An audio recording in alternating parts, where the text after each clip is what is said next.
Schizophrenia is a chronic psychotic disorders, जो हम पहले मल्टीपल टाइम्स डिस्कस कर चुके हैं।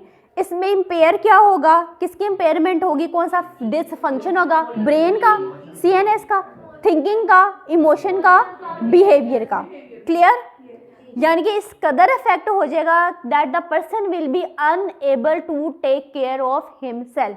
हेलुसिनेशंस हो जाती हैं, डिल्यूजन्स हो जाती हैं। सेम वही कॉन्सेप्ट जो हमने साइकोसिस में पढ़ा था, पॉजिटिव सिम्टम्स होंगे, नेगेटिव सिम्टम्स होंगे। पॉजिटिव नेगेटिव सिम्टम्स याद है?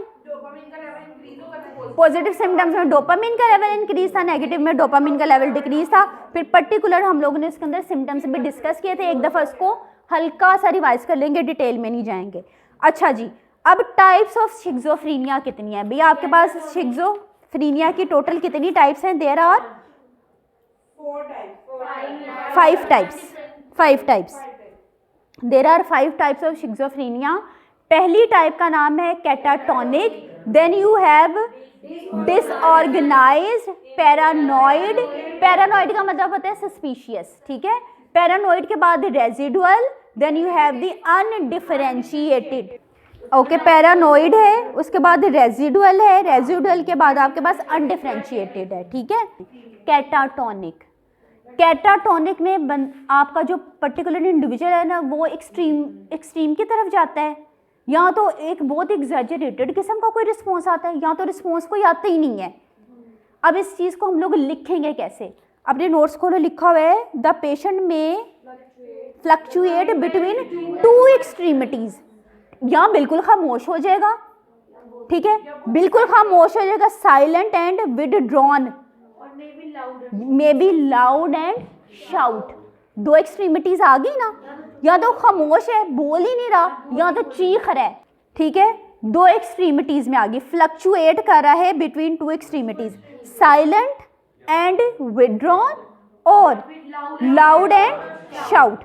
अच्छा, इसी तरह अगर मैं मूवमेंट्स की बात करूं, मोटर एक्टिविटीज जो ज़्यादा प्रोमिनेंट है कैटाटोनिक टाइप के अंदर, जिनको देख के हमें पता चल जाता है अच्छा जी इसको कैटाटोनिक शिज़ोफ्रेनिया है, या तो भाई इम्पेयर्ड मूवमेंट है, मूवमेंट कर ही नहीं रहा, या तो क्या कर रहे हैं, there will be movement retardation, movement नहीं हो रही, otherwise there will be motor excitement, ठीक है। कैटाटोनिक टाइप के अंदर सबसे जो प्रोमिनेंट फीचर जो देखने वाला है वो मूवमेंट्स का है, ठीक है। अदरवाइज आप लोगों ने लिखना है कि आपका जो पेशेंट है फ्लक्चुएट करता है 2 एक्सट्रीमिटीज के दरमियान, silent, withdrawal, loud and shout, और मूवमेंट्स में रिटार्डेड मूवमेंट या मोटर एक्साइटमेंट, ठीक है। एक और इम्पोर्टेंट फीचर जो देखो एंड पे बोल्ड करके लिखा हुआ है, that is the echolalia and echopraxia. Echolalia या फिर इकोप्रेक्सिया। इकोलेलिया मीन्स कि आप किसी के वर्ड्स को रिपीट करते जा रहे हैं इनवोलेंटरीली। देन अगला वर्ड आपके पास क्या है, दैट इज इकोप्रेक्सिया। आप किसी की मूवमेंट्स को रिपीट करते जा रहे हैं इनवोलेंटरीली, आपको पता ही नहीं चल रहा कि अगला जैसे जेस्चर्स दे रहा है आप भी वैसे वैसे, वो यूं यूं करके बात कर रहे हैं, आप विदाउट एनी इंटेंशन इनवोलेंटरीली आप भी यूं यूं कर रहे हैं, जैसा किसी की नकल नहीं उतारते हैं। अब जी एक और मैंने कहा ना इधर पोस्चर्स और मूवमेंट्स देखने वाले फीचर्स हैं। अब पोस्चर में क्या चेंज आएगा, आपका जो पेशेंट है एक पोस्चर अजीब से किस्म का पोस्चर बना लेगा और उस पोस्चर को कुछ टाइम के लिए रिटेन रखेगा। अब इस वर्डिंग को हम लोग लिखेंगे कैसे, देखो पोस्चरिंग में देखो, बिजेयर वॉलंटरी मूवमेंट। अच्छा, कोई एक अजीब सा अजीब मूवमेंट सच एज पोस्चरिंग में अकर, एक ऐसा अजीब सा पोस्चर बना लेगा कि जी एक अजीब सा पोस्चर में ज़्यादा देर के लिए स्टे करेगा, जो एक अनयूजुअल सा पोस्चर होगा, ठीक है। ओके, अब ये जो पोस्चर है, पोस्चर के करेक्टरिस्टिक्स क्या हैं, देखो that will be N unusual posture, ठीक है। फर्स्ट करेक्टरिस्टिक इसका ये आ गया। दूसरा दैट विल बी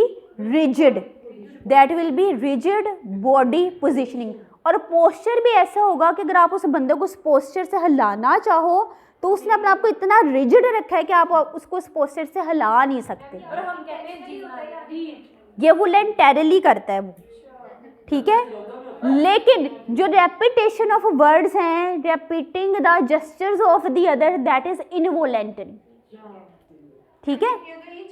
शिज़ोफ्रेनिया को मैं डायग्नोस करना चाहती हूँ, मेरे पास एक प्रॉपर क्राइटेरिया है कि ये जी इतने पर्टिकुलर 1 और 2 positive symptoms are must, hallucination delusions होनी चाहिए उसके अंदर, और जी नेगेटिव सिम्टम्स के कुछ ना कुछ सिम्टम्स आने चाहिए, फिर मैं इसको करेक्टराइज करूँगी दिस इज शिज़ोफ्रेनिया। कम्बिनेशन बन के शिज़ोफ्रेनिया बना रहे हैं। पहली शिज़ोफ्रेनिया की टाइप क्या थी? कैटाटोनिक। कैटाटोनिक के 2 एक्सट्रीमिटीज के दरमियान पेशेंट था, loud and shout, silent, retardation या एक्साइटमेंट मूवमेंट की, पोस्चर वोलेंटरली होगा और रिजिड बॉडी पोस्चर होगा। अच्छा, और वर्ड्स की रेपिटेशंस को क्या कहते हैं? इकोलेलिया और इकोपेरेक्सिया, रेपिटेटिंग दी मूवमेंट्स ऑफ दी अदर्स, ठीक है, क्लियर। अब जी डिसऑर्गेनाइज्ड, डिसऑर्गेनाइज्ड के नाम से याद रखना थिंकिंग प्रॉपरली नहीं कर रहा, डिसऑर्गेनाइज्ड से थिंकिंग है, डिसऑर्गेनाइज्ड से थिंकिंग है, आपको उसके बोलने से पता चल जाएगा ना कितना डिसऑर्गेनाइज्ड थिंकिंग का बंदा है, कैसे पता नहीं क्या बात करी जा रही है, इसको खुद नहीं पता मैंने बात क्या करनी है, ठीक है। सो डिसऑर्गेनाइज्ड में देखो आप लोग लिखोगे there will be disorganised thinking, there will be disorganised behaviour. Disorganised thinking को कैसे होगा? डिफिकल्टी इन ऑर्गेनाइजिंग थॉट्स, और उसकी इनकम्प्रीहेंसिव स्पीच होगी, बोलने से आपको पता चल जाएगा नहीं भाई ये ठीक तरह से नहीं बोल सक रहा, ठीक है। और इसका बिहेवियर बिजेयर बिहेवियर होगा, अजीब सा इसका बिहेवियर होगा, कैसा होगा? That can be, there will be bizarre mannerism, there can be bizarre grimacing. Grimacing का क्या मतलब है कि पेन वाला एक्सप्रेशन बनाना, दुख वाला, पेन वाला, जैसे मैं तकलीफ में हूँ, ठीक है, क्लियर। इसके फीचर्स क्या क्या हैं बच्चों? डिसऑर्गेनाइज्ड थिंकिंग, जो कि आपको उसकी स्पीच से ही पता चल जाएगी। There will be bizarre mannerism, there will be bizarre grimacing, यानी कि एक पेन वाला जेस्चर मूड बना कर रखेगा, क्लियर। अच्छा जी, ओके। अब इसमें इतने कोई भाई आप कहते हो ना हेलुसिनेशन डिल्यूजन्स, इसके अंदर कोई होती ही नहीं है। इन एक्चुअल हेलुसिनेशंस और डिल्यूजन्स आती किस में है? वो पैरानॉइड शिज़ोफ्रेनिया में आती हैं, ठीक है। पैरानॉइड का लफ्जी मतलब क्या है? हाँ, सस्पिशियस सा ना, ठीक है। तो भाई अब पैरानॉइड शिज़ोफ्रेनिया के कैरेक्टरिस्टिक्स क्या हैं? लिखा हुआ है इसके अंदर, first characteristic is the paranoid delusion and there will be auditory hallucination. ऐसे कुछ सुनाई देना जो एग्जिस्ट ही नहीं कर रहा। हेलुसिनेशंस की याद है हमने, different type of auditory hallucination भी हो सकती है, ऑल्फैक्टरी हेलुसिनेशन भी हो सकती है। कोई ऐसे स्मेल आना जो है ही नहीं, कोई मुझे टच कर रहा है, ठीक है, टेक्टाइल हेलुसिनेशन आ गई, ठीक है। ऑडिटरी हेलुसिनेशन आवाज़ है ही नहीं, हेलुसिनेशन है, अपने आप को कंट्रोल करें, अपने आप को ऑर्गेनाइज करें, ये ना हो कोई आपको कैटाटोन पैरानॉइड शिज़ोफ्रेनिया का जो पेशेंट है वो डिक्लेयर कर दे, ठीक है। इसके बाद जी नहीं, इसी के अंदर एक बात देखो, आपके जो कॉग्निटिव बिहेवियर है, आपके जो कॉग्निटिव फंक्शंस हैं वो प्रिजर्व रहते हैं, उनके ऊपर कोई इफेक्ट नहीं आता। यानी कि कॉग्निटिव होते हैं ना, एक मेमोरी वाले, ठीक है, प्रॉब्लम सॉल्विंग वाले, जो आपके बिहेवियर्स हैं वो प्रिजर्व रहते हैं। कॉग्निशन इज प्रिजर्व्ड, लेकिन ये कॉग्निशन आगे जाके इफेक्ट कहाँ पे होने वाली है?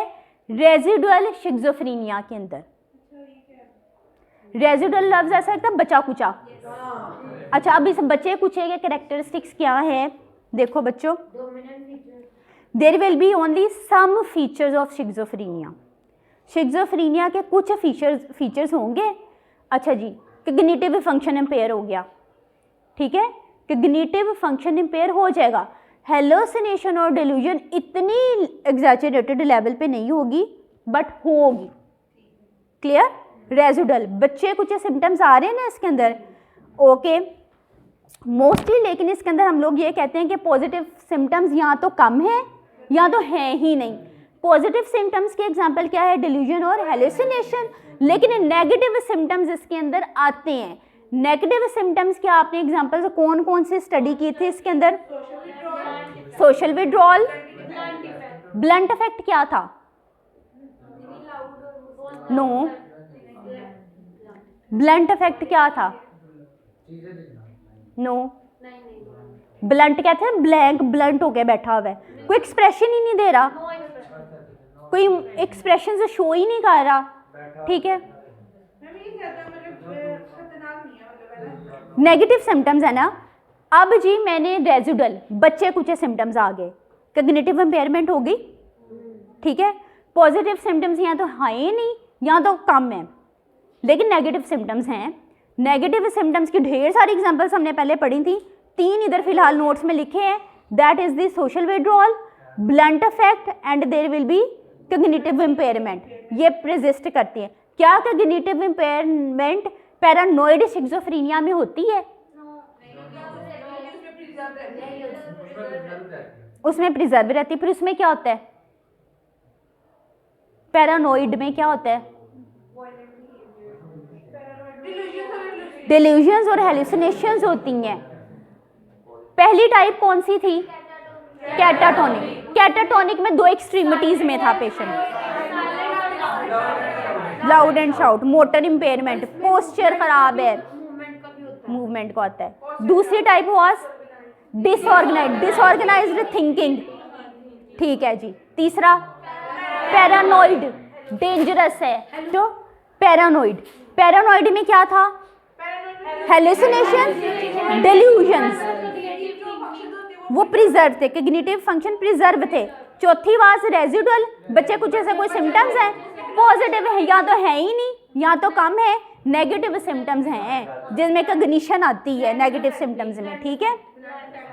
ब्लंट इफेक्ट आता है। अच्छा जी, अनडिफरेंशिएटेड, मेरे पास जी ऐसी हेलुसिनेशन आ गई, मुझे पता ही नहीं चल रहा ये कौन सी टाइप की है। उसके अंदर कभी पैरानोइड के कैरेक्टरिस्टिक्स आ रहे हैं, कभी कैटाटोनिक के कैरेक्टरिस्टिक्स आ रहे हैं, उसी एक कैटेगरी में वो फॉल ही नहीं करती है, ठीक है। तो मिक्स ही है, मुझे नहीं पता चल रहा मैं इसको किसी कैटेगरी में रखूं, तो मैंने से कह दिया दिस इज अनडिफरेंशिएटेड शिज़ोफ्रेनिया, ठीक है। किसी एक स्पेसिफिक टाइप में फॉल नहीं करती। मल्टीपल कैरेक्टरिस्टिक्स इसके अंदर आ जाते हैं, ठीक है। मल्टीपल कैरेक्टरिस्टिक्स बच्चों इसके अंदर आ जाते हैं। डायग्नोसिस करना मेरे लिए पॉसिबल नहीं है कि मैं इसको कौन सी कैटेगरी के अंदर रखूं, क्लियर।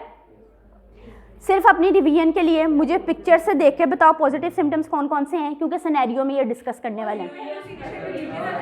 और तीसरा कौन सा लिखा हुआ है नोट्स में, स्पीच। नेगेटिव के सिम्टम्स क्या हैं, फ्लैटेंड अफेक्ट और रिड्यूस्ड स्पीच और लैक ऑफ इनिशिएटिव, यानी कि कोई मोटिवेशन नहीं है पेशेंट के अंदर, ठीक है। ये हम लोगों ने पढ़े थे सिम्टम्स।